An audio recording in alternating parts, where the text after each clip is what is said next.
যত ইস্তেগফার হতে পারে এর মধ্যে সবচেয়ে শ্রেষ্ঠতম ইস্তেগফার নাম কি? কথা কন।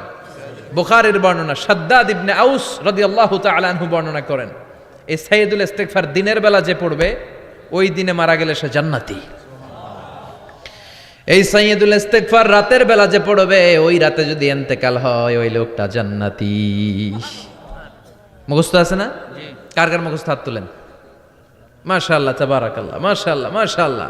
আর যাদের নাই তাদের হোমওয়ার্ক, তাদের আল্লাহুম্মা আনতা রাব্বি লা ইলাহা ইল্লা আনতা খালাকতানি ওয়া আনা আবদুক ওয়া আনা আলা আহদিকা ওয়া ওয়া'দিকা মাস্তাতা'তু আউযু বিকা মিন শাররি মা সানা'তু আবুউ লাকা বিনি'মাতিকা আলাইয়া ওয়া আবুউ লাকা বিযামবি ফাগফিরলি ফাইন্নাহু লা ইয়াগফিরুয যুনুবা ইল্লা আনতা।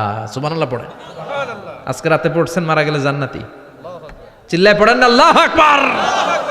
এজন্য বিশ্বনবী বলেন আমার আগের গুনাহ মাফ, পরের গুনাহ মাফ, তারপরেও প্রতিদিন আমি 70 বার তওবা ইস্তেগফার পড়ি। আজকে থেকে পড়তে রাজি আছেন তো? বেশি বেশি ইস্তেগফার পড়া যাবে না? একটু প্রাণ খুলে দিল খুলে আওয়াজ করে পড়েন তো আস্তাগফিরুল্লাহ। আর জোরে পড়েন আস্তাগফিরুল্লাহ। আবার সবাই পড়েন আস্তাগফিরুল্লাহ। সব সময় তওবা ইস্তেগফার যারা পড়ে তাদেরকে পছন্দ করে কে? ইসলামিক লাইফ, জীবন গড়ুন কোরআন সুন্নাহর আলোকে।